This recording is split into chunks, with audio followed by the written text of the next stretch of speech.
베드로전서 3장 1절에서부터 7절 말씀입니다. 아내들아 이와 같이 자기 남편에게 순종하라. 이는 혹 말씀을 순종하지 않는 자라도 말로 말미암지 않고 그 아내의 행실로 말미암아 구원을 받게 하려 함이니 이는 너희의 두려워하며 정결한 행실을 봄이라. 너희의 단장은 머리를 꾸미고 금을 차고 아름다운 옷을 입는 외모로 하지 말고 오직 마음에 숨은 사람을 온유하고 안정된 심령의 썩지 아니할 것으로 하라. 이는 하나님 앞에 값진 것이니라. 전에 하나님께 소망을 두었던 거룩한 부녀들도 이와 같이 자기 남편에게 순종함으로 자기를 단장하였나니 사라가 아브라함을 주라 칭하여 순종한 것 같이 너희는 선을 행하고 아무리 두려운 일에도 놀라지 아니하면 그의 딸이 된 것이니라. 남편들아 이와 같이 지식을 따라 너희 아내와 동거하고 그를 더 연약한 그릇이요 또 생명의 은혜를 함께 이어받을 자로 알아 귀히 여기라. 이는 너희 기도가 막히지 아니하게 하려 함이라. 아멘. 베드로전서는 아시아의 각 지방에 흩어져 나그네로 살고 있는 성도들에게 베드로 사도가 쓴 위로와 격려의 편지입니다. 나그네의 삶이 어렵지만 베드로전서 1장 3절 말씀에 보면 너희들은 그리스도 안에서 산 소망을 가진 사람들이라고 격려합니다. 산 소망을 가진 사람들이라는 말은 간단히 말해서 예수 그리스도를 통해서 얻은 구원을 가진 사람들을 의미합니다. 그러므로 1장 13절 이하의 말씀에서와 같이 우리를 불러서 구원하신 분처럼 우리도 거룩한 자가 되어야 된다고 가르치고 있습니다. 우리가 어떻게 거룩한 자가 될 수 있습니까? 1장 22절 말씀에 보면 우리가 진리의 말씀에 순종함으로 우리가 거룩한 자가 될 수 있다고 합니다. 진리의 말씀에 순종하여 우리 영혼을 깨끗이 하고 형제를 사랑하는 것이 거룩한 삶이라고 밝히고 있는 것입니다. 또한 2장 2절에서는 거룩하기 위해서 우리는 진리의 말씀을 사모해야 된다고 합니다. 갓난아기들이 어머니의 젖을 사모하지 않습니까? 그와 같이 신령하고 순전한 하나님의 말씀을 우리는 사모해야 된다고 말하고 있습니다. 유대인들이 넘어지는 이유는 무엇입니까? 그들에게 하나님께서 말씀을 주셨습니다.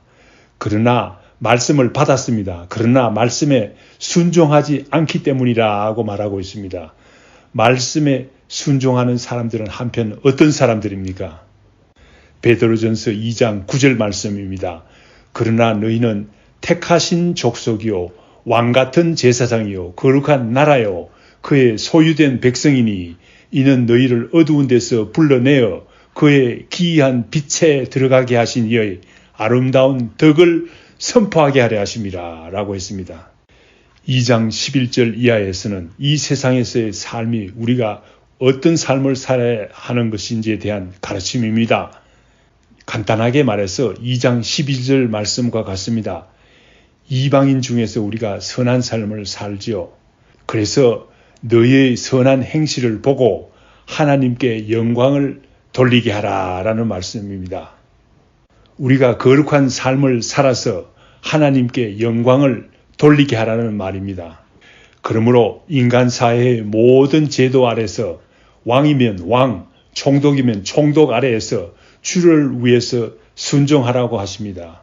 그래서 그들이 하나님께 영광을 돌리게 하라는 말입니다. 우리의 선한 행실을 보고 하나님께 영광을 돌리게 하라는 말입니다.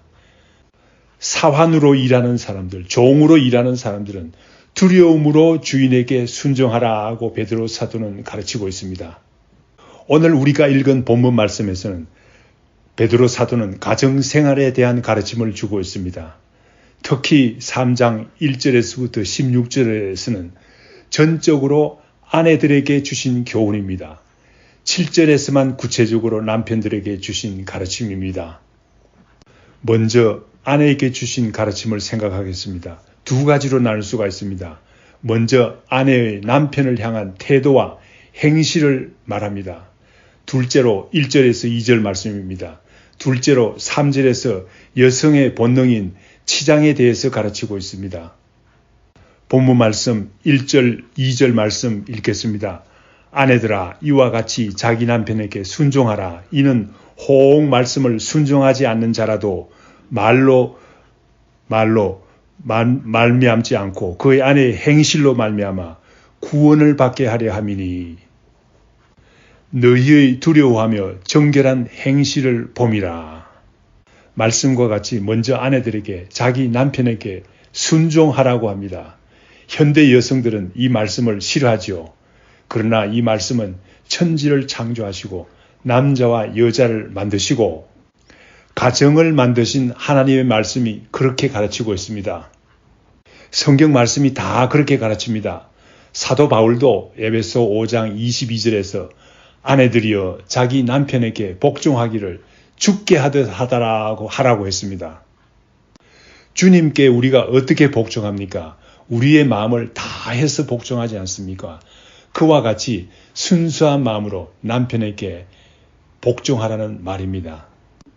에베소 5장 23절에서는 왜 아내가 남편에게 복종해야 하는지를 설명하고 있습니다. 남편이 아내의 머리가 되기 때문이라고 합니다. 가정이 원활하게 움직이기 위해서는 가정에 머리가 있어야 하지 않습니까? 회사에 사장이 있어야 하는 것 같고 나라에 대통령이 있어야 되는 것과 같습니다. 최종적인 결정을 해야 하고 책임을 져야 하는 사람이 있지 않습니까? 그 가정의 머리가 남편이라는 말입니다. 에베소 5장 24절에서는 어떻게 복종해야 하는지, 어느 정도로 복종해야 되는지를 밝히고 있습니다. 교회가 그리스도에게 하듯 아내들도 범사에 자기 남편에게 복종하라고 합니다. 두말할 나위가 없습니다.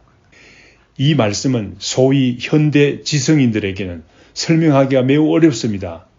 요사이 여성들은 각종 전문 분야에 진출해서 남자들과 어깨를 나란히 하거나 많은 경우에는 남자들을 앞서기도 합니다. 요사이는 의과대학의 남녀의 숫자가 비슷하다고 합니다.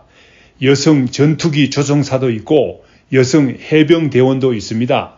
종래에는 남성들이 주로 일하던 모든 분야에 여성들이 어김없이 진출하여 성공적으로 임무를 수행하는 것을 보고 있습니다. 그렇지만 성경 말씀은 가정에서 아내들에게 말씀을 주셨습니다. 남편에게 죽게 하듯 복종하라고 합니다. 남편이 아내의 머리가 된다고 합니다. 주님께서 교회의 머리됨과 같다고 합니다. 여기에 여지가 없습니다. 1절 하반절에는 이러한 순종하는 태도에서 나오는 행실은 어떤 결과를 가져옵니까? 믿지 않는 남편도 감동시켜서 구원시킬 수 있는 계기가 될 수 있다는 말입니다. 2절 말씀에 두려워하며 정결한 행실이란 남편을 두려워한다는 말이 아니죠. 남편을 두려워해서 정결한 행실을 하는 것이 아니라 하나님을 두려워하기 때문에 신앙에서 나오는 정결한 행실을 의미합니다. 3절 말씀은 단장하기를 좋아하는 여성들의 관심에 대한 권고입니다. 외모를 단장하는데 지나친 관심을 쓰지 말고 마음에 숨은 사람을 단장하는데 더욱 신경 쓰라 하고 사도 베드로는 권고하고 있습니다. 말하자면 속 마음의 아름다움이 외모의 아름다움보다 더 중요하다는 말입니다. 본문 말씀 1절에서 3절에서 가르치는 바에 대표적인 여성의 예를 구약 성경에서 들고 있습니다. 본문 말씀 5절에서 6절에서는 아브라함의 아내 사라를 그 대표적인 예로 들고 있습니다. 아브라함의 아내 사라는 남편에게 순종한 여성일 뿐만 아니라 오히려 속 마음을 단장하는 데 성공한 사람으로 꼽고 있습니다. 구체적인 증거가 있습니다. 창세기 18장 12절에 나오는 사라의 혼잣말 가운데서 나타납니다. 남편 아브라함을 주인으로 지칭합니다. 창세기 18장 12절 말씀, 사라가 속으로 웃고 이르되 내가 노쇠하였고 내 주인도 늙었으니 내게 무슨 즐거움이 있으리요 라고 합니다. 그렇습니다. 사라는 아브라함을 주인이라고 밝히고 있습니다. 그 외에도 창세기에 나오는 여러 가지 사실들을 볼 때, 믿음의 행실을 볼 때 그 속마음도 대단히 아름다웠다는 사실을 알 수 있지 않습니까? 6절 하반절 말씀에서 너희는 선을 행하고 아무 두려운 일에도 놀라지 아니하면 그의 딸이 된 것이니라 라고 했습니다. 베드로 사도는 흩어져 살고 있는 나그네의 아들의 아내들에게 선을 행하고 아무리 두려운 일에도 놀라지 말라고 합니다. 그 당시 나그네로 살면서 놀랄 일들이 얼마나 많았겠습니까? 아무리 두려운 세상적인 일에도 놀라지 말라고 합니다. 진정한 믿음이 있는 사람들은 오직 하나님만 두려워합니다. 왜냐하면 모든 세상에서 일어나는 일들은 하나님의 허락 아래에서 일어나는 일이기 때문입니다. 사라의 딸이 된다는 말은 사라와 같은 진정한 믿음의 사람이 된다는 말입니다. 아브라함의 아내 사라에게도 이런 어려운 일들이 얼마나 많았습니까? 남편 아브라함의 잘못으로 인해서 사라가 공경에 처한 일도 있지 않았습니까? 바로의 아내가 될 뻔한 일도 있지 않았습니까? 아비멜렉의 아내가 될 뻔한 일도 있지 않았습니까? 이와 같이 사라에게는 놀랄 만한 어려운 일들이 얼마나 많았습니까? 베드로 사도가 썰고 있는 초대교회 나그네의 삶의 가운데서도 얼마나 놀랄 일들이 많았겠습니까? 오늘을 살고 있는 아내들도 놀랄 일들이 많습니다. 그러나 진정한 믿음을 가지고 살 때, 하나님을 신뢰하며 사라와 같이 남편에게 순종하며 살 때, 마음을 단장하는 삶을 살 때 다 사라의 딸이 된다는 말입니다. 사라의 딸이 된다는 말은 사라의 믿음을 본받아서 산다는 말이 아니겠습니까? 7절 말씀은 남편들에게 주신 말씀입니다.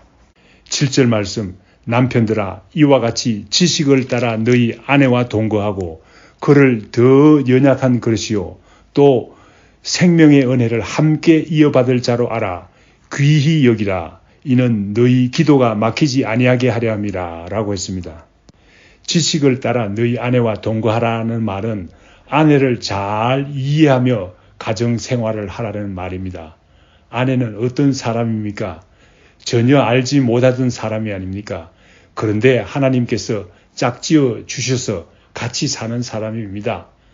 지혜로운 남편을 아내를 깊이 이해하며 사는 사람이라는 말입니다.